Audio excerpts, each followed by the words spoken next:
बिस्मिल्लाहिर्रहमानिर्रहीम। बिस्मिल्लाहिर्रहमानिर्रहीम। अस्सलाम वालेकुम students, welcome to lecture number 3। आज के लेक्चर में हम लोग मैट्रिसेस की एडिशन के बारे में पढ़ेंगे और कुछ इसकी प्रॉपर्टीज़ हैं जो एक्सरसाइज में जैसे जैसे क्वेश्चन आते जाएंगे वो प्रॉपर्टीज़ भी आपको मैं एक्सप्लेन करता जाऊंगा। सबसे पहले मेन चीज़ जो है वो एडिशन के बारे में बात पढ़ते हैं। एडिशन पॉसिबल कब होगी मैट्रिसेस की, इसके बारे में एग्जाम्पल ले लेते हैं। सिंपल से दो एग्जाम्पल ले लेते हैं, बहुत ही आसान सा कॉन्सेप्ट है इसका। आपके पास अगर दो मैट्रिसेस हैं और उन दोनों का ऑर्डर आपके पास बिल्कुल सेम है। ऑर्डर हम लोगों ने पढ़ा था लास्ट, बल्कि स्टार्ट का जो फर्स्ट लेक्चर था उसमें मैंने बताया था 1.1 में हमने पढ़ा था। ऑर्डर कहते हैं number of rows and number of columns को। अगर दो मैट्रिसेस में आपके पास नंबर ऑफ़ रोज़ सेम हो एंड नंबर ऑफ़ कॉलम्स भी सेम हो, मतलब अगर इसमें 2 रोज़ हैं अगले मैट्रिक्स में भी 2 रोज़ हों, इसमें अगर 2 कॉलम्स हैं अगले मैट्रिक्स में भी 2 कॉलम्स हों, या फिर अगर इसमें 3 रोज़ होते यहाँ पर 3 रोज़ होने चाहिए थे, अगर यहाँ पर 2 कॉलम्स होते यहाँ पर 2 कॉलम्स होने चाहिए थे। मतलब दो मैट्रिसेस का ऑर्डर क्या है, एग्जैक्टली सेम है। ये भी 2×2 है और ये भी 2×2 है, बिल्कुल सेम। यहाँ पर ये 2×2 का सेम होना ज़रूरी नहीं है, इन दोनों का ऑर्डर सेम होना ज़रूरी है। तो आपके पास क्या होती है, एडिशन पॉसिबल होती है। एडिशन का तरीका ये होता है कि आप लिखेंगे एक साइड पे a+b, जो 2 मैट्रिक्स आप ऐड कर रहे हैं, अंदर आप लिखेंगे दोनों मैट्रिसेस को इस फॉर्म में। इस तरह दोनों मैट्रिसेस आप लोग एडिशन के साइन के साथ लिख लेंगे। और एडिशन करेंगे किस तरह, बहुत ही आसान सा तरीका है इसका, यहाँ ऊपर देख लें। एडिशन का तरीका ये होगा कि आपके पास जो 2 मैट्रिसेस आपने लिए हुए हैं, इन दोनों मैट्रिसेस को आप क्या कर लेंगे, इसके कॉरस्पॉन्डिंग एलिमेंट्स को ऐड कर लें, आपके पास एडिशन कंप्लीट हो जाएगी। मतलब 1 के साथ 2 को प्लस कर लें, 2 के साथ 2 को, सिमिलर 3 के साथ 3 को, एंड 5 के साथ भी 3 को। ये आपके पास क्या आ जाती है, इन दोनों मैट्रिसेस की एडिशन कंप्लीट हो जाती है। यहाँ पर छोटा सा लिख लें, 1 + 2 = 3, 2 + 2 = 4, 3 + 3 = 6 एंड 5 + 3 = 8। ये मैट्रिक्स क्या हो जाता है आपके पास, a+b का आंसर हो जाता है। तो हमने क्या करना है, दो मैट्रिसेस को एडिशन के लिए क्या करेंगे, आप दोनों मैट्रिक्स को क्या करेंगे, सबसे पहले उसका ऑर्डर चेक करेंगे। अगर ऑर्डर सही हुआ फिर आप क्या करेंगे, उसके कॉरस्पॉन्डिंग एलिमेंट्स को आपस में ऐड कर लेंगे। यही आपके पास एडिशन का तरीका है। So without wasting any more time directly exercise शुरू करते हैं। जहाँ पर प्रॉपर्टीज़ आती जाएंगी वो प्रॉपर्टीज़ हम लोग वहीं पर साथ साथ उसको पढ़ते जाएंगे। एक्सरसाइज स्टार्ट करते हैं। एक्सरसाइज का जो फर्स्ट क्वेश्चन है काफ़ी लॉन्ग है, तो मैं सिर्फ उसको समझाने का वो लिख लेता हूँ आपको। क्वेश्चन मैं समझाया तो इतना इंपॉर्टेंट है, इतना ख़ास क्वेश्चन है नहीं। इसी डायमेंशन में भी जो हमने डेफिनेशन के बारे में बात की कि एडिशन कब पॉसिबल है कब पॉसिबल नहीं, उसी से रिलेटेड क्वेश्चन है, तो सुन लें। आपको दिया हुआ है कि ए बी 2×3 मैट्रिसेस। ए और बी आपके पास क्या है, 2×3 मैट्रिसेस हैं। यानी ए और बी जो है आपके पास, इन दोनों का डायमेंशन आपको क्या दिया हुआ है, ऑर्डर दिया हुआ है कि इन दोनों का ऑर्डर आपके पास क्या है, 2×3 है। और सी डी आपको दिए हुए 2 और मैट्रिसेस क्वेश्चन में दिया हुआ है, they are 2 square matrices. 2 square matrices हैं और नंबर लिखा हुआ है 2 स्क्वायर मैट्रिसेस। 2 स्क्वायर का मतलब ये है कि 2×2 2 मैट्रिसेस हैं। सी डी का क्या है आपके पास ऑर्डर, 2×2 है। अब आपको यहाँ पर दिया हुआ है a+b दिया हुआ है, कुछ केस अगले में दिया हुआ है b+d, कुछ दिया हुआ है 3a-2c एक्सेट्रा एक्सेट्रा। आपसे कह रहे हैं कि इनका डायमेंशन मालूम करें। एक बात याद रखें, एडिशन में एडिशन करने के बाद, दो मैट्रिसेस के एडिशन करने के बाद उनके डायमेंशन पे कोई भी असर नहीं पड़ता, उनके डायमेंशन पे कोई भी असर नहीं पड़ता। सिंपल सा वो है, लॉजिकल क्वेश्चन है, कोई इतना इंपॉर्टेंट नहीं है। इसको अगर आप देख लें, आपको क्वेश्चन में दिया हुआ है, मैं एक पार्ट सिर्फ समझाने के लिए कर रहा हूँ, फिर जो ज़रूरी है वो सवाल करेंगे। a+b आपको दिया होगा। आपसे कह रहे हैं कि a+b दोनों का ऑर्डर ऑफ a क्या है, वो भी 2×3 है, एंड ऑर्डर ऑफ b क्या है, वो भी 2×3 है। ये आपके पास दोनों मैट्रिसेस के क्या हैं, ऑर्डर हैं, सेम ऑर्डर हैं। आपसे कह रहे हैं कि अगर सेम ऑर्डर वाले मैट्रिसेस कभी आपस में प्लस हो जाए तो क्या उनका डायमेंशन चेंज होता है या नहीं होता। तो याद रखें, कभी भी इस पर कोई फ़र्क नहीं पड़ता। अगर आप हल करना चाहते हैं, जनरल ले लें।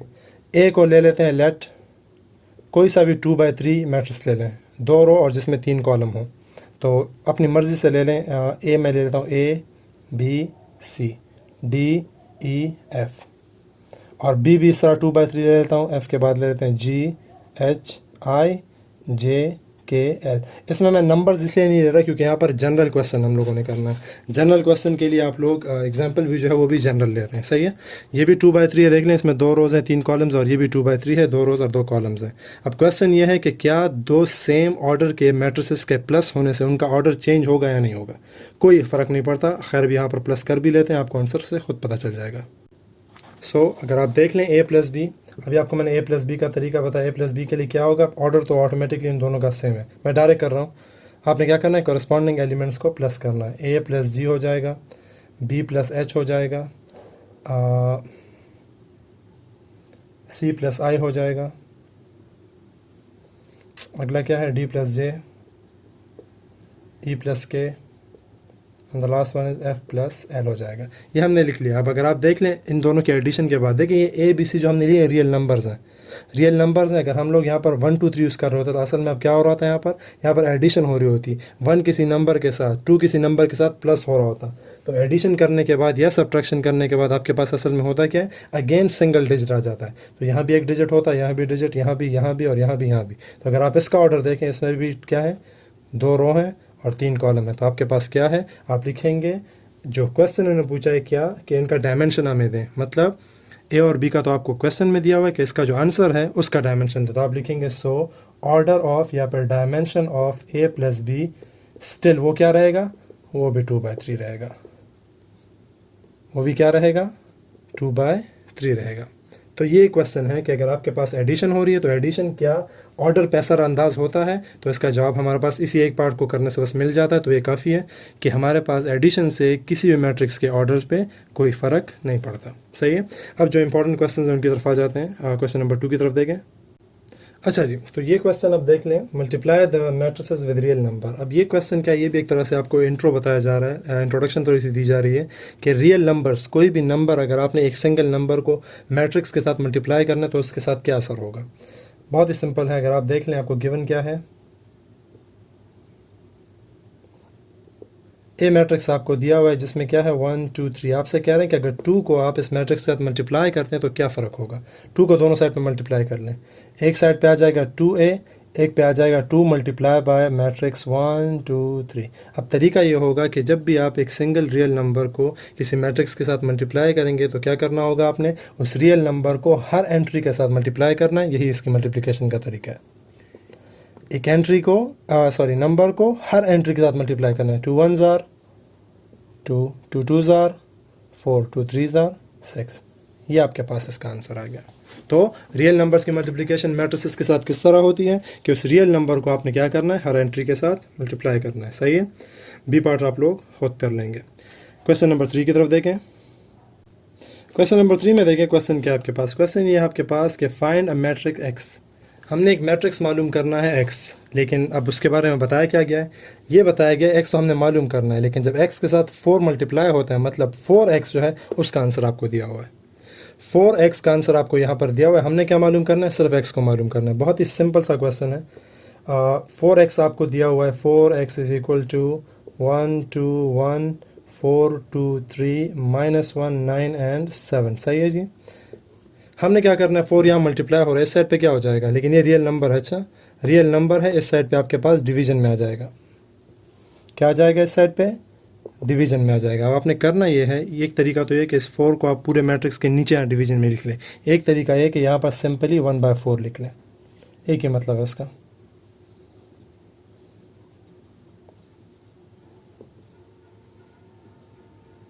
इस 1/4 का इस वक्त क्या मतलब है, 1/4 का मतलब ये है कि ये पूरा मैट्रिक्स 4 पे क्या हो रहा है, डिवाइड हो रहा है। अब करेंगे क्या, जिस तरह इससे पहले हमने किया वही तरीका है। एक सेकंड मैं मिटा दूँ फिर बताता हूँ आपको। इस मैट्रिक्स को देखते जाए, हमने क्या करना है, आपको मैंने क्या बताया, 4 क्या कर रहा है, पूरा मैट्रिक्स 4 पे डिवाइड हो रहा है। अब आपने करना ये है इसी तरह जिस तरह हम लोगों ने इससे पहले वाले क्वेश्चन में किया। रियल नंबर जब क्या होता है, ये रियल नंबर है, 1/4 इस वक्त क्या है, एक रियल नंबर है, ये इस पूरे मैट्रिक्स के साथ मल्टीप्लाई हो रहा है। 1/4 को आपने क्या कर लेना है, सिंपल सी बात है, 1/4 को सबसे यहाँ मल्टीप्लाई करना है, या ये जो रियल नंबर 4 है सिर्फ 4 को क्या करना है, हर नंबर को इस पे क्या कर लेना है, आपने डिवाइड कर लेना है। दोनों का एक ही मतलब होता है। सो हमारे पास x की वैल्यू क्या आ जाएगी, या 1/4 को सबसे मल्टीप्लाई करो, या फिर आसान तरीका क्या है, हर नंबर को 4 पे डिवाइड करते जाए। 1 divide by 4, 2 divide by 4, 1 divided by 4, 4 divided by 4, 2 by 4, 3 by 4, and the last row minus 1 by 4, 9 by 4, and the last one will be 7 by 4. तो ये हो गई आपके पास इनकी डिवीजन। अब जहाँ पर कटिंग हो सकती है कटिंग कर लें, आपके पास रिक्वायर्ड मैट्रिक्स x आ जाएगा। तो यहाँ देख लें, इधर कटिंग होती है 2 1s are 2, 2 2s are 4, ये 4 1s are 4, 4 1s are 4, 2 1s are 2 and 2 2s are 4, ये भी कट गया और कोई नहीं करता इसमें। बस जो रह गया कट गया, हम लोगों ने काट दिए, वो आपके पास हो गया। यहाँ पर क्या रह जाएगा, 1 by 4 अपनी जगह पे रह जाएगा। यहाँ क्या रह जाएगा, 2 और 4 तो कैंसिल हो गया, यहाँ पर बन गया 1 by 2, ये हो गया 1 by 4, 1 डिवाइड बाई 1 से 1 आ जाएगा, यहाँ पर भी 1 by 2, यहाँ 3 by 4, यहाँ माइनस 1 by 4, यहाँ 9 by 4 एंड यहाँ 7 by 4। ये क्या हो गया, जो आपसे क्वेश्चन मांगा गया था कि फाइंड x, वो हमने मालूम कर लिया। मैट्रिक्स x क्या है, ये वाला मैट्रिक्स हो गया आपके पास। सो ये हो गया आपके पास क्वेश्चन नंबर 3। आगे चलते हैं क्वेश्चन नंबर 4 की तरफ। सो क्वेश्चन नंबर 4 आपके पास है, ए और बी आपको मैट्रिसेस दिए हुए हैं, 2 मैट्रिसेस आपको दिए हुए हैं, और हमने मालूम क्या करना है, हमने इस चीज़ की वैल्यू मालूम करनी है, 3a माइनस बी की वैल्यू मालूम करनी है। तो सिंपल सा क्वेश्चन है, करेंगे क्या, इन चीज़ों को यहाँ पर लिख लें, 3a minus B. 3a, 3 multiply हो रहा है किसके साथ, a के साथ। a की वैल्यू क्या है, 1 2 3 4 5 6, फिर क्या है, माइनस का निशान है, माइनस लिखेंगे, और अगला मैट्रिक्स क्या है, मैट्रिक्स बी, -3 -2 1 -5 4 एंड 3। क्लियर है बात। अब हम क्या करेंगे, 3 को पहले से मल्टीप्लाई करेंगे, जो भी आंसर आया उससे क्या कर लेंगे, अगले मैट्रिक्स को माइनस कर लेंगे। तो सिंपल सा क्वेश्चन है ये। सो देख लें यहाँ पर, 3a माइनस बी की वैल्यू क्या हो जाएगी, 3 1s are, सबसे देखें रियल नंबर की मल्टीप्लिकेशन आपको मैंने बताई क्या होगी, हर एलिमेंट के साथ multiplication. 3 1s are 3, 3 2s are 6, 3 3s are 9, 3 4s are 12 and 3 5s are 15, last one 3 6 are 18। Minus करेंगे क्या चीज़ इससे, सेट बी, जो आपके पास एग्जैक्टली उसकी तरह रहेगा, क्योंकि इसके साथ कोई भी नंबर मल्टीप्लाई नहीं हो रहा। यहाँ पर मैं एक स्टेप ज़्यादा करूँगा इससे पहले कि इससे जो हमने एडिशन या सब्ट्रैक्शन की, क्योंकि यहाँ पर आपके पास माइनस है, और माइनस में अक्सर साइन चेंज होते हैं। ये माइनस जो है सबके साथ मल्टीप्लाई होता है अक्सर, तो एक स्टेप इसमें ज़्यादा करेंगे हम लोग। सही है, देख लें नीचे अब, 3a minus B is equal to, एक लार्ज मैट्रिक्स इससे बनेगा, 3 माइनस क्या माइनस करना है 3 से, कॉरेस्पॉन्डिंग एलिमेंट क्या है, -3। तो हमने ब्रैकेट्स में इसलिए इस्तेमाल कर रहा हूँ ताकि आप लोग को फिर हम लोग माइनस माइनस को मल्टीप्लाई भी कर सकें। सही है, उसमें मिस्टेक ना करें आप लोग। पहले आपने कंप्लीट चीज़ करनी है, 6 लिखेंगे, ये वाला माइनस लिखेंगे, फिर वो वाला एलिमेंट लिखेंगे, 9 लिखेंगे, ये वाला माइनस, और वो वाला नंबर क्या है, +1। 12 लिखेंगे, ये वाला माइनस, एंड अगला नंबर क्या है, -5। इस तरह 15 -4 18 माइनस एंड 3। तो बस आप क्या कर लें, मल्टीप्लिकेशन कर लें इसमें, पहले सब्ट्रैक्शन की, और उसके बाद जहाँ पर एडिशन सब्ट्रैक्शन हो रही है वो कंप्लीट हल कर लें इसको। सो यहाँ ऊपर करते हैं दोबारा, देख लें यहाँ पर, 3a minus B will be equal to what, minus minus plus, minus minus plus, minus अपनी जगह पे ऐसे ही रहेगा। इसको पूरा जो सब्ट्रैक्शन करने अगले स्टेप में करता हूँ। सही है, माइनस माइनस अगेन प्लस, करने को यहाँ भी कर सकते थे, लेकिन चलें समझ आ जाएगी आप लोगों को क्लियर।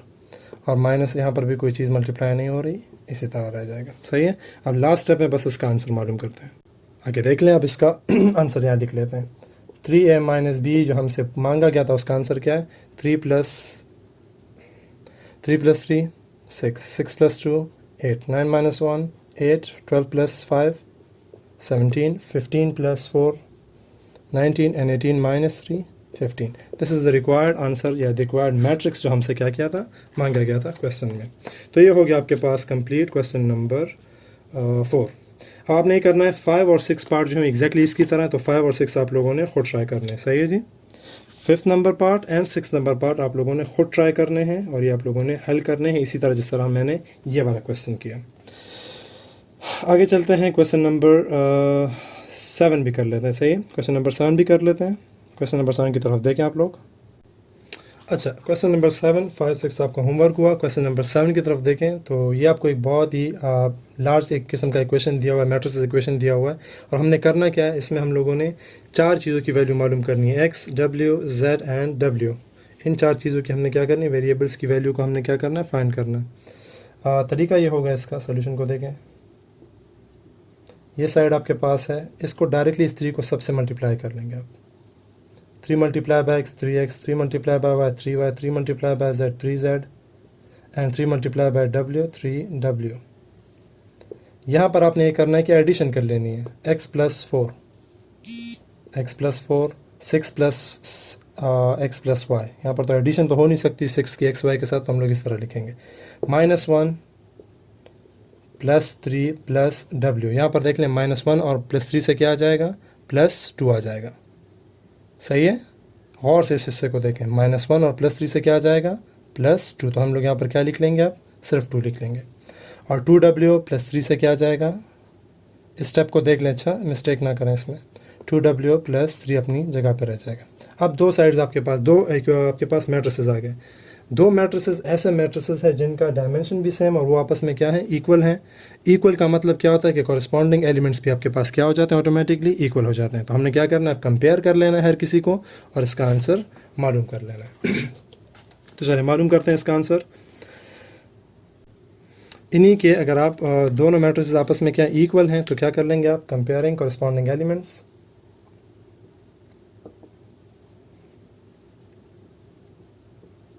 हमने इक्वल में पढ़ा था, इक्वल में हमने क्या पढ़ा था कि कॉरस्पॉन्डिंग एलिमेंट्स क्या होंगे आपके पास, इक्वल होंगे। तो क्या कर लेंगे, 3x आपके पास किसके इक्वल हो जाएगा, 3x will be equal to x plus 4। ये हो जाएगा first equation. 3y will be equal to sorry 3y will be equal to 6 plus x plus y, that will be a second equation. Third one we will get is 3z is equal to 2 plus w. This will be the third equation, and the fourth and the last one will be 3w is equal to 2w plus 3. This is the fourth equation. ये 4 equation हमारे पास आ गए। अब क्या करेंगे, individually एक एक को हल करेंगे और एक एक वेरिएबल की वैल्यू इससे मालूम करेंगे। सही है जी। तो सबसे पहले फर्स्ट इक्वेशन को देख लें। इक्वेशन नंबर 1 एम्प्लाइज, इक्वेशन 1 से हमारे पास क्या चीज़ बन सकती है, 3x is equal to X plus 4। X यहाँ पे क्या है, प्लस है, इस साइड पे क्या हो जाएगा, माइनस। वेरी जो कॉन्स्टेंट नंबर इसको फिलहाल इस तरह छोड़ दें। 3x minus X is equal to 2x is equal to 4। सही है जी। इस इक्वेशन को देखें, 2 यहाँ मल्टीप्लाई हो रहा है, इधर क्या हो जाएगा, डिवाइड हो जाएगा। यहाँ पर आप लिखेंगे डिवाइडिंग बोथ साइड्स बाय 2। यहाँ पर आ जाएगा x एंड 4 डिवाइड बाय 2 से क्या आ जाएगा, x की वैल्यू फाइंड हो जाएगी। एक चीज़ आपने फाइंड कर ली, x की वैल्यू क्या कर ली आपने, फाइंड कर ली। सेकंड इक्वेशन को देखें। अब देखें सेकंड इक्वेशन में आपके पास y हमारे पास नहीं मालूम, लेकिन x हमने मालूम कर दिया, तो ये x की वैल्यू यहाँ पर आप पुट कर सकते हैं। 2 एम्प्लाइज 2 आपके पास क्या होगा, 3y is equal to 6 plus X plus Y. सही है, ये y तो इधर शिफ्ट कर ले पहले और x की जगह अपनी वैल्यू पुट कर ले, 6 प्लस 2 हो जाएगा। क्लियर। 3y से y माइनस करे क्या आ जाता है, 2y, और यहाँ पर 6 का जब आप 2 को प्लस करेंगे क्या आ जाएगा, 8। अब इसके बाद आगे स्टेप यहाँ आगे देखें ऊपर, ये ऊपर वाले इक्वेशन में इसलिए नहीं मिटा रहा कि आप लोगों को दिखता जाए कि हम लोग कौन सा इक्वेशन कहाँ से ले रहे हैं। सही है, x की वैल्यू मैंने मिटा दी, x की वैल्यू हमारे पास 2 आई थी, वो मैंने मिटा दी। अब y की वैल्यू मालूम कर रहे हैं, 2y इज इक्वल टू 8। 2 यहाँ मल्टीप्लाई है, इधर क्या होगा, डिवाइड, एंड 8 डिवाइड बाई 2 से y की वैल्यू भी आपके पास आ गई, which is equal to 4। Clear. ये हो गई आपके पास सेकेंड वैल्यू पॉइंट, x की वैल्यू 2, y की वैल्यू 4। थर्ड वैल्यू आप मालूम करते हैं w या फिर z में से किसी एक की। यहाँ पर देखिए आपको z भी नहीं मालूम, w भी नहीं मालूम, तो ये वाला इक्वेशन अभी यूज़ नहीं कर सकते। ये वाला इक्वेशन यूज़ करते हैं, इक्वेशन नंबर 4 सबसे पहले, इससे w की वैल्यू को फाइंड करते हैं। देख लें अब, fourth equation implies 3w is equal to 2w plus 3। w को इस साइड पर शिफ्ट कर लें, 3w minus 2w is equal to 3, और इससे माइनस करने से क्या आता है, w की वैल्यू आ जाती है। तीसरी चीज़ भी फाइंड हो गई, सिर्फ एक चीज़ रह गई, वो क्या है आपके पास, z की वैल्यू रह गई। लेकिन z की वैल्यू मालूम करने के लिए आपको क्या चाहिए, w चाहिए, और w आपने यहाँ पर फाइंड किया होगा। सो लास्ट पार्ट क्या हो जाएगा, equation number 3 implies 3z is equal to 2 plus w and 3z को थोड़ा सा डिफरेंट लिखना है, 2 प्लस w की वैल्यू क्या है 3। सो आपके पास आ जाएगा 3z इज़ इक्वल टू 5 या फिर z इज़ इक्वल टू 5/2। ये आपके पास चारों की चारों वैल्यूज़ फाइंड हो गई। थोड़ा सा मैं z की वैल्यू को एक मिनट ज़रा सही लिख लूँ, तो आपको नज़र नहीं आ रहा आई थिंक। दोबारा देख लें इधर साइड में, 3z is equal to 5, this implies, क्या कर लेंगे 3 को इधर शिफ्ट कर लेंगे आप, z की वैल्यू आपके पास आ जाएगी 5/3। सही है जी, 5/3 क्या हो गया आपके पास z की वैल्यू हो गई। तो देख लें अगेन, x की वैल्यू मिटाई हुई है मैंने, तो मैं आपको दोबारा बताता हूँ। x की वैल्यू हमारे पास आई थी 2, y की वैल्यू यहाँ पर है 4, z की वैल्यू हमारे पास 5/3 एंड w की वैल्यू हमारे पास आ गई 3। यही हम लोगों ने करना था कि हमारे पास इन दोनों मैट्रिसेस जो हमें इक्वल दिए हुए थे, हमने उससे क्या करना था, x y z and w की वैल्यू को मालूम करना था। आज के लेक्चर में हम लोगों ने फर्स्ट एक्सरसाइज 1.3 के 7 क्वेश्चंस किए, जिसमें से आपको मैंने 5 और 6 पार्ट आप लोगों का होमवर्क होगा, ये आप लोगों ने होमवर्क में करना है। बिल्कुल एग्जैक्टली 4 की तरह है, क्वेश्चन नंबर 4 की तरह है। अगर आप 4 की समझ आई है तो 5 और 6 आप लोग आसानी से कर सकते हैं। तो ये होमवर्क कर ले और मुझे फिर इंशाल्लाह सेंड भी कर दें। इंशाल्लाह अगले लेक्चर में फिर बाकी क्वेश्चंस करेंगे। तब तक के लिए इजाज़त दें, अल्लाह हाफ़िज़।